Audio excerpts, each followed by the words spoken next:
Hello, हाय, welcome, नमस्ते। मेरा नाम ऋतिक और आज हम फिर से बात करने वाले हैं एक और इंटरेस्टिंग कंसेप्ट के ऊपर। तो ये वीडियो उन बच्चों के लिए मोस्ट इंपोर्टेंट होने वाली है जिनके पास सेमेस्टर 4 में सब्जेक्ट है इंटरमीडिएट मैक्रो इकोनॉमिक्स। तो चलो फिर शुरू करते हैं आज की वीडियो, जहां पे हम बात करने वाले हैं लेसन नंबर 3 के एक और इंपॉर्टेंट कंसेप्ट यानी कि टाइप्स ऑफ अनएम्प्लॉयमेंट के ऊपर। बात है भैया, आपने types of unemployment previous chapter में पढ़ाया था, लेकिन यहाँ पे ना थोड़ा सा कंसेप्ट्स में थोड़ा सा चेंज आने वाला है।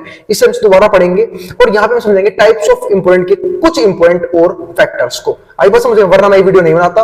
अब आते हैं, शुरू करते हैं। लेसन नंबर 3 में फिर से एक कंसेप्ट है, कौन सा? देखो, लेसन नंबर 3 हमारा शुरू हो चुका था लास्ट वीडियो से, जब मैं पढ़ा Phillips curve and theory of expectations. ये नाम है। फिलिप कर्व की जो शुरुआत हम नेक्स्ट वीडियो से करेंगे, यानी कि नेक्स्ट वीडियो में हम सिर्फ और सिर्फ फिलिप्स कर्व को डिस्कस करने वाले हैं। और भाई इस कंप्लीट सीरीज के नोट्स प्रिपेयर हो चुके हैं। जिन बच्चों को नोट्स परचेज करने हैं वो इस नंबर पे जाए 9667836336 यहां जाके वो नोट्स परचेज कर सकता है। अब आते हैं आज एक कंसेप्ट के ऊपर, जहां पे हम बात करना है टाइप्स ऑफ अनएम्प्लॉयमेंट के बारे में। इससे पहले कुछ फैक्टर्स और हैं, पहले उनको डिस्कस कर लेते हैं, उसके बाद हम चलेंगे टाइप्स ऑफ अनएम्प्लॉयमेंट के ऊपर। ठीक है, जैसे यहाँ पे देखो टर्म क्या लिखा हुआ है, लेबर फोर्स। लेबर फोर्स का मतलब पता है क्या होता है कि एक वो लोग जो काम करना चाहते हैं, ठीक है, यानी कि जिनको वर्क मिला हुआ है, दूसरा जो लोग काम करना चाहते हैं पर वो फिर भी अनएम्प्लॉयड हैं, दोनों ही लेबर फोर्स का हिस्सा होते हैं। ये बात ध्यान रखना हमेशा।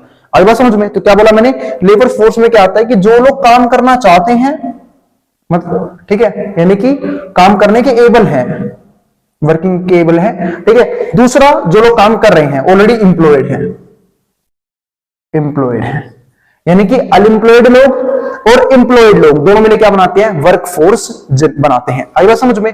ठीक है, लेबर फोर्स बनाते हैं, वर्क फोर्स अलग होता है, लेबर फोर्स बनाते हैं। Labour force refers to all people who are willing to work, जो काम करना चाहते हैं, जिनकी चाहत है कि वो काम करे, willing to work, are between the ages of 16 and 64।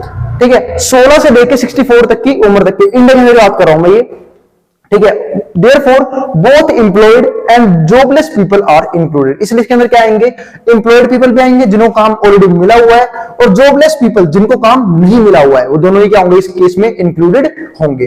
ठीक है, फिर आगे देखो अनएम्प्लॉयड पीपल। ऐसे कौन से लोग हैं जो क्या है, अनएम्प्लॉयड है। अनएम्प्लॉयड यानी कि जिन्हें काम नहीं मिला हुआ है, अनएम्प्लॉयड पीपल किन्हें बोलते हैं? तो it is determined by difference between labour force and work force. ये डिफरेंस होता है लेबर फोर्स का और वर्क फोर्स का। देखो, लोग लेबर फोर्स में कौन से लोग आए, जो लोग काम करना चाहते हैं, चाहे वो एम्प्लॉयड हैं चाहे वो अनएम्प्लॉयड हैं, वो सब किसका हिस्सा होंगे, लेबर फोर्स का हिस्सा होंगे। लेकिन वर्क फोर्स में सिर्फ वो लोग आएंगे जो काम कर रहे हैं, जो एम्प्लॉयड है। जो अनएम्प्लॉयड है वो कभी वर्क फोर्स का हिस्सा नहीं बनते हैं, इस बात का ध्यान रखना। ठीक है, इसे देखो अनएम्प्लॉयड पीपल हम कैसे निकालते हैं, it is determined by difference between the labour force and work force. इसके बाद क्या आता है, एम्प्लॉयड पर्संस। एम्प्लॉयड पर्सन से मेरा क्या मतलब है वो समझते हैं। एम्प्लॉयड पर्सन का मतलब क्या होता है, who works for money in any capacity, जो पैसों के लिए काम करता है। ठीक है, who works for money in any capacity. Home makers, जो होम मेकर्स है, आर नॉट इंक्लूडेड, यानी कि जो हाउस वाइफ होती है ना, जो पैसों के लिए काम नहीं करती हैं, वो इंक्लूडेड नहीं होता। हाँ, लेकिन अगर वही फीमेल्स किसी और घर में काम करती है मनी जनरेट करने के लिए, इकोनॉमिक पॉइंट ऑफ व्यू से, तब वो भी एम्प्लॉयमेंट का एक जरिया है। आई बात समझ में? इस बात का ध्यान रखना। अब बात आती है जॉबलेस किन्हें बोलते हैं, दोज हु आर एम्प्लॉयड, ठीक है, but are actively seeking employment are included in the, एक मिनट, अच्छा, those who are not employed, वो लोग जो एम्प्लॉयड नहीं है बट एक्टिवली सीकिंग एम्प्लॉयमेंट, पर वो ढूंढ रहे हैं किसको, काम, कोई कहीं से काम मिल जाए। ठीक है, employment are included in the group of jobless. तो किसी ग्रुप में आते हैं, जॉबलेस के ग्रुप में आते हैं, इस बात का ध्यान रखें। ठीक है, फिर आता है टाइप्स ऑफ अनएम्प्लॉयमेंट, इसको हम डिस्कस करेंगे धीरे धीरे। तो समझ में आ गया, हमने कुछ फैक्टर देखे।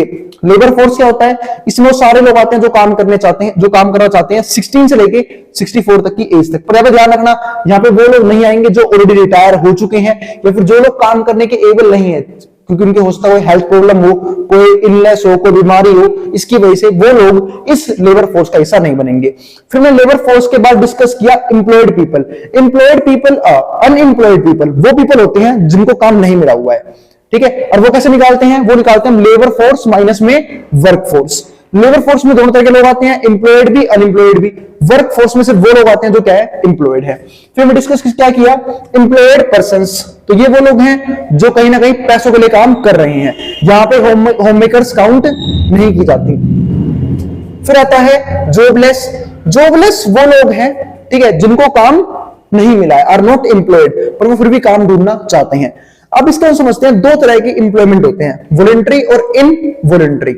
आइए समझ में। अब बात है ये क्या टाइप होते हैं भैया, देखो इसको अगर मैं ढंग से बताऊं तो एक होता है डिजायर्ड अनएम्प्लॉयमेंट। क्या बोलते हैं हम इसे, डिजायर्ड अनएम्प्लॉयमेंट। आपने प्रीवियस वीडियो में भी ये चीज देखी होंगी, डिजायर्ड अनएम्प्लॉयमेंट, और एक होता है अनडिजायर्ड। अनडिजायर्ड, दोनों में फर्क पता है क्या होता है। डिजायर्ड में क्या होता है कि लोगों की चाहत है, वो क्या रहे, अनएम्प्लॉयड रहे, उन्हें काम ना मिले, वो काम करना ही नहीं चाहते, वो चाहते हैं वेले रहे, जिंदगी के मौज काटे, उन्हें काम पसंद ही नहीं है करना। अब ऐसा कुछ रीजंस की वजह से हो सकता है, ठीक है, एक तो निकम्मापन हो गया, दूसरा होता है आपके पास पहले ही इतना पैसा हो कि आप काम ना करो तब भी काम चलेगा। तो एक सिंपल सी बात है, डिजायर्ड अनएम्प्लॉयमेंट का मतलब क्या होता है कि जब वो वर्क नहीं कर रहे, उनके पास स्किल है, ठीक है, मतलब क्या, देखो डिजायर नहीं है, स्किल है, और उन्हें काम मिल भी रहा है, वर्क मिल भी रहा है, ठीक है, काम मिल रहा है, स्किल भी है, पर काम करना नहीं चाहते, डिजायर नहीं है। अनडिजायर्ड अनएम्प्लॉयमेंट में क्या होता है कि भाई डिजायर है काम करने की, स्किल भी है काम करने की, पर काम ही नहीं है। ये दोनों में फर्क होता है, इनवॉलंटरी और वॉलंटरी में। इसको बोलते हैं वॉलंटरी अनएम्प्लॉयमेंट या फिर डिजायर्ड अनएम्प्लॉयमेंट, इसको बोलते हैं अनडिजायर्ड या फिर इनवॉलंटरी अनएम्प्लॉयमेंट। अब आते हैं अपने टॉपिक पे वापस। अब टाइप्स ऑफ अनएम्प्लॉयमेंट है ना, वो तीन तरीके से डिवाइड किए थे जब मैं पिछली बार मैंने ये वीडियो शूट करी थी, ठीक है, उसी फैक्टर को डिस्कस करेंगे लेकिन नए पॉइंट ऑफ व्यू से, कुछ नई चीजें समझेंगे कि उसमें कौन कौन सी चीजें और ऐड ऑन होती है। हमने वहां पे कुछ और देखा था कि वो तीन तरह के अनएम्प्लॉयमेंट किस किस वजह से होते हैं, यहाँ पे कुछ और देखने वाले हैं, इसलिए मैं वीडियो शूट कर रहा हूं।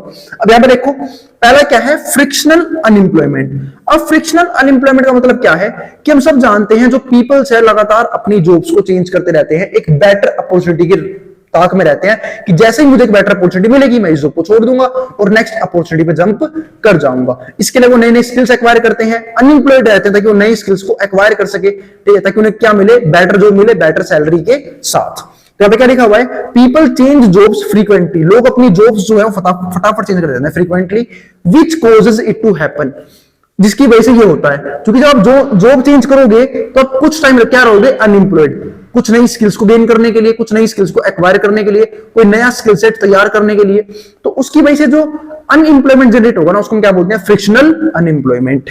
अब यहां पर देखो, when a workers employment contract expires, या फिर ये ऐसा भी सकता है कि अगर मान लो किसी का एम्प्लॉयमेंट कॉन्ट्रैक्ट एक्सपायर हो गया, सपोज करो आपको किसी ने हायर किया था कुछ टाइम के लिए, 1 साल के लिए, 2 साल के लिए, 5 साल के लिए, 10 साल के लिए कॉन्ट्रैक्ट बनता है ना, तो कॉन्ट्रैक्ट के लिए हायर किया था आपको, एक्सपायर, अब वो एक्सपायर हो गया, हो सकता है फिर आपको जो नई जॉब, फिर तो आप जॉबलेस हो गई और आपको नई जॉब मिलने में कुछ ना कुछ टाइम पीरियड लगेगा, इसलिए आप क्या हो जाओगे, कुछ टाइम के लिए अनएम्प्लॉयड, और ये भी इसका पार्ट बनता है फ्रिक्शनल अनएम्प्लॉयमेंट का, ठीक है, एक्सपायर्स, तो दे मे रिमेन जॉबलेस, तो जॉबलेस रहेंगे until they find another one, जब तक वो दूसरी जॉब ढूंढ नहीं लेते।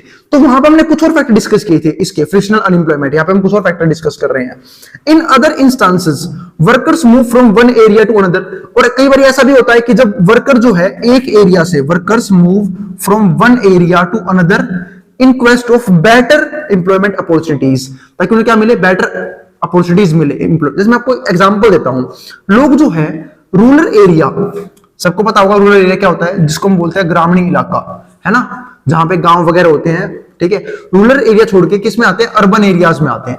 क्यों आते हैं अर्बन एरियाज में, उनकी भी तो फैमिली है जो गांव में रहती है, उनको छोड़े क्यों आते हैं, क्यों, क्योंकि रूरल एरियाज में जो है एम्प्लॉयमेंट अपॉर्चुनिटीज प्रोवाइड नहीं हो रही है, बहुत सी दिक्कतें हैं जिसकी वजह से यहाँ पे जो है एम्प्लॉयमेंट अपॉर्चुनिटी नहीं मिल रही, तो वो लोग उस जगह को छोड़े कहां पे आ रहे हैं, अर्बन एरियाज में, शहरी इलाकों में, जहां पे उन्हें बेटर एम्प्लॉयमेंट अपॉर्चुनिटी मिल रही है, बेटर तरीके से काम कर रहे हैं, बेटर पैसा जनरेट कर रहे हैं, बेटर फैसिलिटीज में रह रहे हैं, उनके बच्चे अच्छे तरीके से पढ़ रहे हैं, तो ये दिक्कतें होने की वजह से वो किसमें शिफ्ट होते हैं, अर्बन एरियाज में। वही बात यहाँ पे की गई है कि workers move from one area to another in quest of better employment opportunity, कि उन्हें क्या मिले, बेटर मौके मिले, बेटर अपॉर्चुनिटी मिले, ठीक है, और decide to take temporary unemployment benefit, और वो कुछ टाइम के लिए अनएम्प्लॉयमेंट बेनिफिट्स भी झेलने के लिए तैयार है, कोई दिक्कत नहीं है। मतलब क्या, जैसे मान लो किसी को दिल्ली में अच्छा नहीं लग रहा, दिल्ली में वर्क एनवायरनमेंट अच्छा नहीं है, दिल्ली में लिविंग स्टैंडर्ड इतना अच्छा नहीं है, दिल्ली में पोल्यूशन काफी ज्यादा है, बहुत से फैक्टर्स गलत है दिल्ली के अंदर। तो कई लोग मानो अगर इस शहर को छोड़ के मुंबई शिफ्ट होना चाहते हैं ताकि वो बेटर अपॉर्चुनिटीज ढूंढ सके वहां पे जॉब करने की, चाहे वो कुछ टाइम के लिए अनएम्प्लॉयड क्यों ना रहे, फर्क नहीं पड़ता, ठीक है, लेकिन वो वहां जाएंगे, ठीक है। तो इसी टाइप के अनएम्प्लॉयमेंट को क्या बोलते हैं हम लोग, फ्रिक्शनल अनएम्प्लॉयमेंट, ठीक है, जो कि इतनी बड़ी प्रॉब्लम नहीं है, क्योंकि यहां पे जो बंदा है वो सिर्फ कुछ टाइम के लिए खुद के डिसीजन की वजह से अनएम्प्लॉयड रहता है, पूरे सेक्टर में, पूरी इंडस्ट्री पे इस बात का फर्क नहीं पड़ता। लेकिन अब जो मैं डिस्कस करने वाला हूं वो है स्ट्रक्चरल अनएम्प्लॉयमेंट। इसका फर्क बहुत बड़ा पड़ता है इकोनॉमी के ऊपर, पूरी इंडस्ट्री के ऊपर, क्योंकि जब भी ये आता है ना स्ट्रक्चरल अनएम्प्लॉयमेंट, तो पूरी इंडस्ट्री में कहीं ना कहीं बदलाव करना पड़ता है इस चीज से बचने के लिए। अब होता क्या है वो समझते हैं।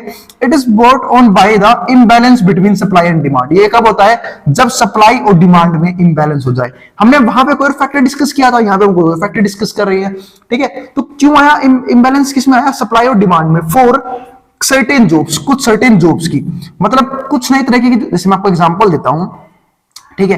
पहले लोग ना, जैसे कि मैं एग्जांपल, पहले मुनीम वगैरह होते थे, अब सीए वगैरह हो गई हैं। अब जो जनरली जो सारे काम है, पहले लोग जो काम है कॉपी पेन ले करते थे, वो सारे काम कंप्यूटर्स पे शिफ्ट हो गए हैं।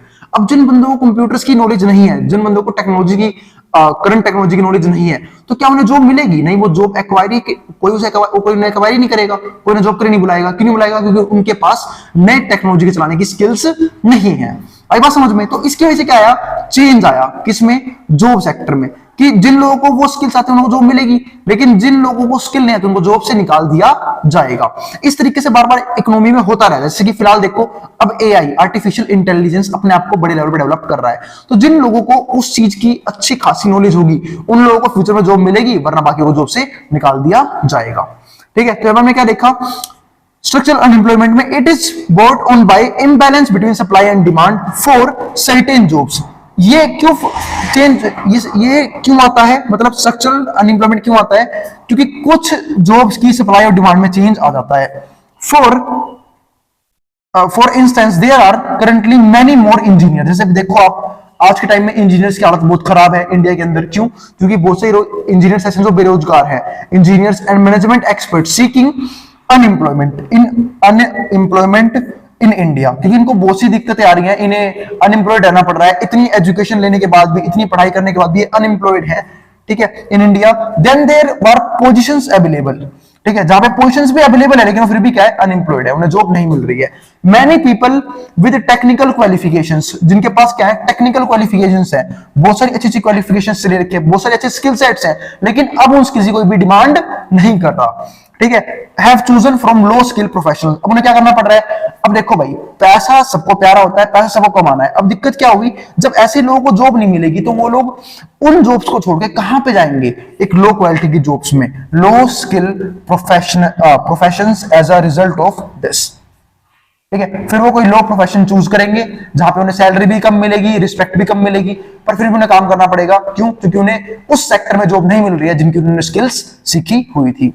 आई बात समझ में? फॉर एग्जाम्पल, आपको एग्जाम्पल देता हूं, जब कोई डाटा आता है ना वो बहुत बेकार लगता है। जैसे मैंने ये भी सुना है कि बहुत से लोग जो पीएचडी करके बैठे हैं, जिन्होंने पीएचडी कर रखी है, पीएचडी अपने आप में बहुत बड़ी डिग्री होती है, वो लोग एसएससी का एमटीएस तक का फॉर्म भरते हैं। एसएससी का एमटीएस का फॉर्म सबको पता, उम्मीद है सबको पता होगा, आप लोगों को तो पता ही होगा कि एमटीएस का फॉर्म जो है वो ऑलमोस्ट, इसे क्या बोलते हैं, एमटीएस मल्टीटास्किंग स्टाफ है ना, जो बहुत सारे काम करती है, चाहे फाइल्स पकड़ाना, मतलब जो भी छोटे मोटे काम होते हैं, ठीक है। तो पीएचडी के लेवल तक की एजुकेशन हासिल करने के बाद भी लोग इस एग्जाम के लिए फॉर्म भरते हैं, ठीक है। इतनी अनएम्प्लॉयमेंट है, इतनी बेरोजगारी है हमारी कंट्री के अंदर, और जो कि बहुत खराब बात है कि आप लोग इस लेवल की एजुकेशन लेने के बाद भी, ठीक है, हमें इन चीजों के फॉर्म भरने पड़ रहे हैं। पर डाटा तो झूठ बोलेगा नहीं, डाटा तो आता है, ठीक है। तो आगे देखते हैं, तो मैंने पीपल, तो हमने देख लिया कि वो क्या करते हैं, फिर लो स्किल्स प्रोफेशंस को चूज करते हैं, क्योंकि एक स्टेप के बाद कोई भी सपोर्ट नहीं करता। जब आप इतनी एजुकेशन हासिल कर लो, उसके बाद भी आप बेरोजगार रहो या फिर आपको काम ना मिले, तो आप क्या करोगे? फिर पेरेंट्स भी बोलेंगे कि भाई क्या कर रखा है, इतनी पढ़ाई करने का जॉब नहीं मिल रही। तो स्किल्स हमें वो सीखनी चाहिए। यहां से मैं एक पॉइंट अगर समझाना चाहूं तो हमें सिर्फ उन स्किल्स पर ध्यान देना चाहिए जिसकी मार्केट में डिमांड काफी हाई है, यानी कि जिसकी डिमांड या तो हाई रहने वाली है या फिर ऑलरेडी डिमांड काफी ज्यादा हाई है। आई बात समझ में? चलो फिर आगे बढ़ते हैं। अब आता है साइक्लिकल अनएम्प्लॉयमेंट। अब आती है साइक्लिकल अनएम्प्लॉयमेंट क्या होता है? ये तो आता है इकोनॉमिक अप्स एंड डाउन्स की वजह से, जिसको हम बोलते हैं बूम या फिर बस्ट, है ना, इन्फ्लेशन या फिर रिसेशन। तो समझते हैं इस पॉइंट को।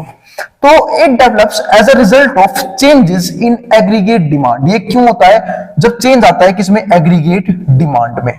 Which R component of business cycle, जो किसका कंपोनेंट है? बिजनेस साइकिल का। When total demand declines, जब एक सिंपल सी बात है, जब टोटल डिमांड जिसको हम बोलते हैं, अगर मान लो एग्रीगेट डिमांड जो है अगर वो डिक्लाइन कर जाए, एग्रीगेट यहां लिख लेते हैं, एग्रीगेट डिमांड अगर डिक्लाइन कर जाए तो सिंपल सी बात, जब डिमांड नहीं होगी तो प्रोड्यूसर कोई भी गुड्स या फिर कोई भी सर्विसेज जल्दी से प्रोड्यूस नहीं करेगा, और जब प्रोड्यूस नहीं करेगा तो सब वर्कर्स की जरूरत नहीं है, तो अनएम्प्लॉयमेंट क्रिएट होगी इस केस में। और जब अनएम्प्लॉयमेंट क्रिएट होगी यानी कि क्या है, लोग जो है ज्यादा अनएम्प्लॉयड रह रहे हैं क्योंकि जॉब नहीं मिल रही है। जॉब क्यों नहीं मिल रही? क्योंकि इकोनॉमी में डिमांड ही नहीं है, और इसको हम क्या बोलते हैं? रिसेशन। ठीक है, तो आगे देखते हैं। तो हमने क्या देखा? When total demand declines labour demand also decline. तो लेबर का डिमांड भी डिक्लाइन करता है, क्योंकि एक सिंपल सी बात है, अगर इकोनॉमी में गुड्स या सर्विसेज की डिमांड ही नहीं है तो कोई क्यों प्रोड्यूस करेगा? अब प्रोड्यूसर खुद तो लॉस करवाएगा नहीं ना, कि सामान बना के रख दिए, जब डिमांड आएगी तब बेचेंगे, नहीं, जब डिमांड आएगी तभी बनाएंगे। तो also declines at the same time which leads to a rise in unemployment, जिसकी वजह से बढ़ता क्या है? अनएम्प्लॉयमेंट, लोग ज्यादा अनएम्प्लॉयड हो जाते हैं, एंड वाइस वर्सा। और इसका उल्टा भी होता है, अगर मार्केट में एग्रीगेट डिमांड काफी ज्यादा है, यानी कि लोग एग्रेसिवली डिमांड कर रहे हैं गुड्स की या सर्विसेज की, ठीक है, तो क्या होगा? जो प्रोड्यूसर्स है वो नए नए वर्कर्स को हायर करेगा। जब नए नए वर्कर्स को हायर करेगा तो क्या होगा? अनएम्प्लॉयमेंट कम होगी, इंप्लॉयमेंट बढ़ेगी, लोगों को जॉब्स मिलेगी, लोग बेटर तरीके से काम कर पाएंगे, ठीक है, और हमारी इकोनॉमी क्या हो जाएगी? अच्छी हो जाएगी। तो जो सेकंड वाला फेज मैंने बताया ना, इसको बोलते हैं बूम फेज। जब इकोनॉमी काफी अच्छा रन कर रही होती है, सबको काम मिला होता है, सब खुश होते हैं, ठीक है। और जो पहले वाला फेज था वो कौन सा है? इकोनॉमी में रिसेशन वाला फेज। आई बात समझ में? तो ये था हमारा आज का कंप्लीट टॉपिक जो खत्म हो चुका है। जो हमने इसमें क्या देखा कि टाइप्स ऑफ अनएम्प्लॉयमेंट के और भी अलग अलग फैक्टर्स कौन से होते हैं जिन पे हमारा टाइप्स ऑफ अनएम्प्लॉयमेंट डिफाइन करता है या फिर डिपेंड करता है। आई बात समझ में? मिलेंगे अगली वीडियो में जहां पे हम बात करने वाले हैं फिलिप्स कर्व के बारे में, और अगली वीडियो काफी इंपॉर्टेंट होने वाली है क्योंकि हम समझेंगे फिलिप कर्व को, और जो इस चैप्टर का सबसे इंपॉर्टेंट टॉपिक होने वाला है। आया समझ में? मिलते हैं भाई फिर अगली वीडियो में, तब तक के लिए बाय। अब जिसको जो उतारना उतार सकता है, मैं बोर्ड के सामने से। और भाई अगर वीडियो पसंद आई हो तो वीडियो लाइक करना मत जाना, और चैनल को सब्सक्राइब भी कर देना ऐसी वीडियोस के लिए। और एग्जाम्स आने वाले हैं, उसके लिए ऑल द बेस्ट, और तैयारी करते रहें ढंग से, ठीक है, तरीके से, ताकि आप लोगों के नंबर कम ना आए। आई बात समझ में? अब जिसको जो उतारना है वो उतार सकता है।